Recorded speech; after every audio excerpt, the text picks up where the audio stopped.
Hello, good morning and welcome to the AM News with me, Mapita Sibidi. In our first story, members of parliament are asking the judiciary to ensure strict adherence to laid down procedures of the House following charges brought against Medina MP Francis Xavier Sosu.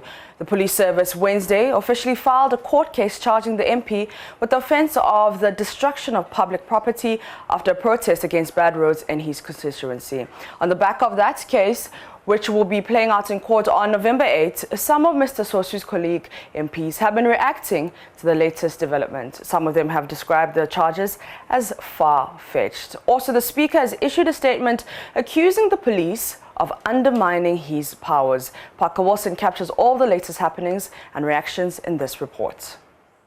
The Speaker of Parliament, in a statement, fumed with rage over attempt by the police service to flout his earlier directive and arrest the NP for Medina, Francis Xavier Sosu, even before the Privileges Committee begins its probe into the contempt case against two senior police officers. Portions of the statement read, "It is important to note that, despite the pendency of the contempt complaint by the member and the referral to the Committee of Privileges by the Right Honourable Speaker, the police service decided to proceed with their decision to attempt to arrest the member. This is a clear violation of the provisions of the 1992 Constitution and gross disrespect to the Right Honourable Speaker and Parliament.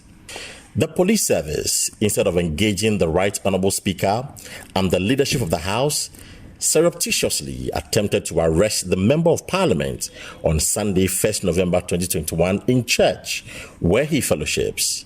The Speaker acknowledges that members of Parliament are not above the law. The issue is not that a Member of Parliament cannot be investigated or arrested. The issue is the procedure to follow to investigate or arrest a Member of Parliament." The statement goes on to say the privileges and immunities of Parliament, the Speaker and members of Parliament and the clerk exist to guarantee the independence of the House and ensure that the legislature is able to undertake its constitutional duties without unnecessary encumbrances and constraints. The statement concludes by saying, these recent events should not be understood as an attack on a single member of Parliament, but an attack on Parliament as an institution and the democracy of Ghana as a whole. Shortly after that, it emerged that the police has officially charged Francis Xavier Sosu. Some of the MPs who reacted to the development want the court to ensure full compliance of the parliamentary procedures in their attempt to file the criminal summons against the MP. Here's MP for South Dai, Roxy Nelson Dafiemekbo. If they are of the strong conviction that Sosu has committed a crime, they've gone ahead to issue a criminal summons. Criminal summons is the processes that will detail the charges that have been leveled against the accused person, the brief facts in support. It's a court process that you file. So they've gone to file it with the court. So where we stand, if that is the procedure, then it is the registrar of the court who will take steps through the bailiff to now serve that process on Honorable Sosu. And in serving this process, recourse will have to be had to Article 117 of the Constitution. There's a procedure outlined there in serving a criminal or a civil process on a member of Parliament. If the police, now it's not the police, if the courts proceed on that and Sosu is served, he will take the necessary steps to defend himself competently in this matter. He can either appear pro se, that's for himself, or he will go with a lawyer of his choosing to go and defend him. And I have absolute belief in his ability to defend himself. Member of Parliament for Impriority constituency, David Opoku. Away from that, the National Road Safety Authority is investigating two crashes at Obofo and Akumadan in the Ashanti region, which claimed 26 lives in 2 days. The death toll in Monday's road accident at Obofo has reached 20, as 3 more children on admission have died. There's more in this report. On Monday, 17 people, including 10 children, died in a fatal accident involving a Mercedes Sprinter bus and an articulated truck in the Obofo forest in the Ashanti region. The offensive MTTD commander, DSP Edmond Nyamiche, confirmed the death of 3 more children, bringing the death toll to 20. 17 died on the spot, and then 16 were injured. But they were all rushed to the hospital. But unfortunately, yesterday and today, three of the victims also passed on, making 20. Preliminary investigations indicate the driver of the articulated truck was dozing and veered off his lane, leading to the head-on collision with a Sprinter bus. DSP Nyamiche says the necessary action will be taken when the driver recovers. A preliminary investigation revealed that the articulated driver, in fact, as a result of fatigue, drove carelessly. That brought about the accident. So we are monitoring his recovery. Then we can, in fact, charge him appropriately to court. On Tuesday, a Kumasi-bound bus collided head-on with a Kia towing vehicle at a police checkpoint at Akumadan. The bus caught fire, burning 6 people beyond recognition. Akumadan District Police Commander DSP Joseph Jesse Ajimang says the driver has reported himself to the police for investigations to begin. My divisional commander called me that the driver reported and he caused his arrest. And then he was detained. So this morning, my crime officer sent a team to Ahinkro and they brought him. We have just finished taking statement from him that you called, but he was also complaining bodily pains. So I have directed that the investigator should escort him to the hospital for him also to be taken care of. As a policy, wherever 5 or more deaths occur in a road crash, the National Road Safety Authority dispatches an investigation team to ascertain the cause of the accident.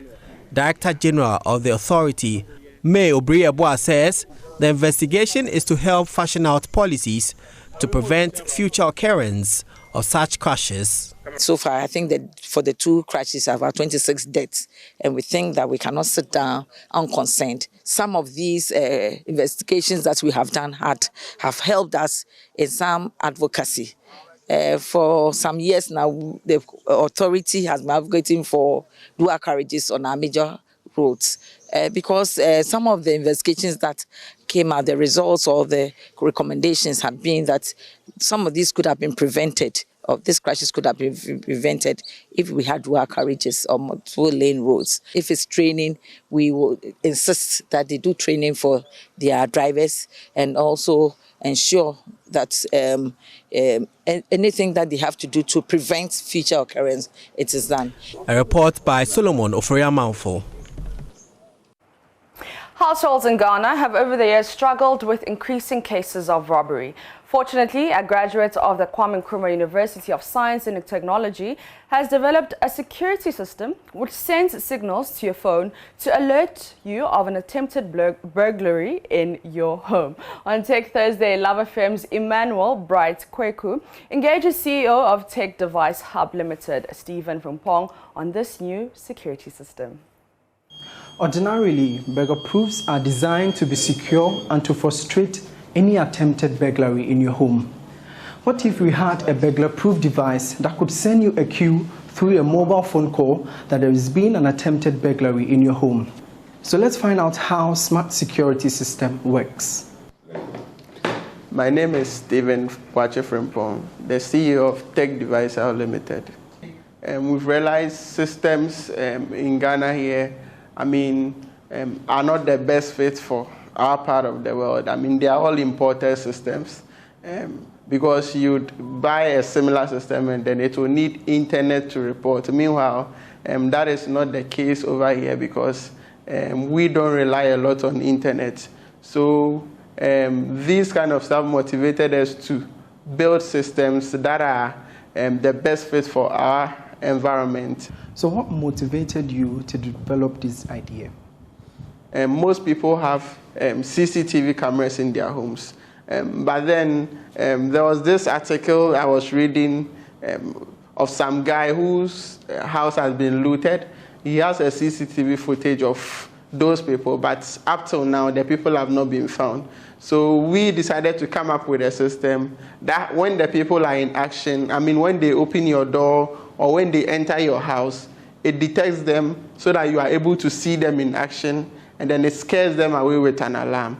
So this one, aside you seeing them in action, it also prompts people around with an alarm to scare them away. So Stephen, we want to know, how does this system work? The smart security system is designed to check your doors and your windows, as well as your house. What it does is, it is designed to detect intruders. It has its own way of detecting intruders, and it's able to detect inmates or people in the house with a card. So when someone enters your house or someone opens your door, it checks whether the person stays in the house with the card. So if it doesn't see any card, then it identifies that person as an intruder. Hence, it reports to you wherever you are on your phone via a call and SMS, as well as sounding or triggering a very loud alarm, which is 120 decibel, to inform people around that there is an intruder in your house. So this is how the system calls you when it detects an intruder in your house. It calls you to inform you that there is an intruder in your house so that you can go and check. If you have a CCTV camera, you look into it and then you see what's happening. In the near future, we believe these systems should be employed for shops. Come to talk of shops in Kejetia, Edum, Makola, households, and then all places and facilities that need security. Come to talk of even factories, in order to improve the security. It is also intended to be used especially outside Ghana too, because one of the big problems it is solving is being able to report to you. International NGO BHEC Africa is set to honor 6 traditional leaders and rulers across the country for enhancing local governance. The initiative will also praise these rulers for spurring development at the community level. Prince Apia has more. Which is scheduled for November 27, 2021, will honor the contribution of traditional leaders in advancing local development. Dubbed the Royal Citizens Award, it will honor carefully selected traditional leaders who have contributed to significant development in their communities through proper local government systems. Officials of BHEC Africa NGOs Alliance paid a courtesy call on Ejabehene, who will be honored on the day, and officially invited him for the event. Popular actress Akofa Ejeni Esiedu is event organizer. Local government enhancement, it's something that we need to encourage more, because you can't leave it to just the central government. We all know that in the olden days, it was our rulers who were really doing all the work before the DCs and MCs who are now taking part of their work and almost overshadowing what our traditional rulers are doing. Now we know that most of them are doing extremely wonderful things that impact their communities, their citizens, in terms of sanitation, agriculture, health, and so on and so forth. So this celebration that we are having for the iconic 7 that, after I said, they have been chosen, I think it's in the right direction, so that it will spur them on to do more. Madam Ejenu Esiedu also revealed the occasion will be used to support the chiefs raise funds for specific projects in their communities.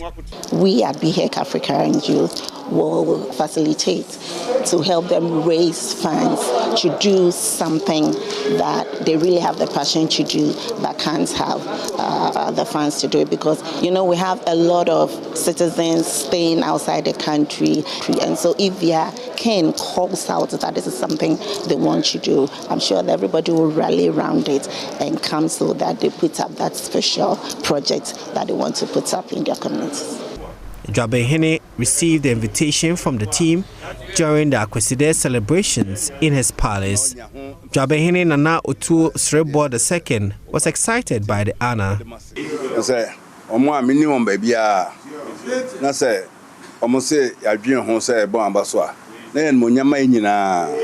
na mbedi him many mfie aduonum 50 years nti we no na just adwuma bae no aso nya obanfo kwa na so ani emom amanfo mo te ba bi so aso mu nyina ani nti mo de professor icing on the cake ana e de ehhehia so kra ama yetoye. Organizers say the Royal Citizens Award celebrations will become an annual ceremony to honor deserving persons across the country. Prince Apia reporting. We end the AM News. For more news, you can log into myjoyonline.com. My name is Mapito Sibidi.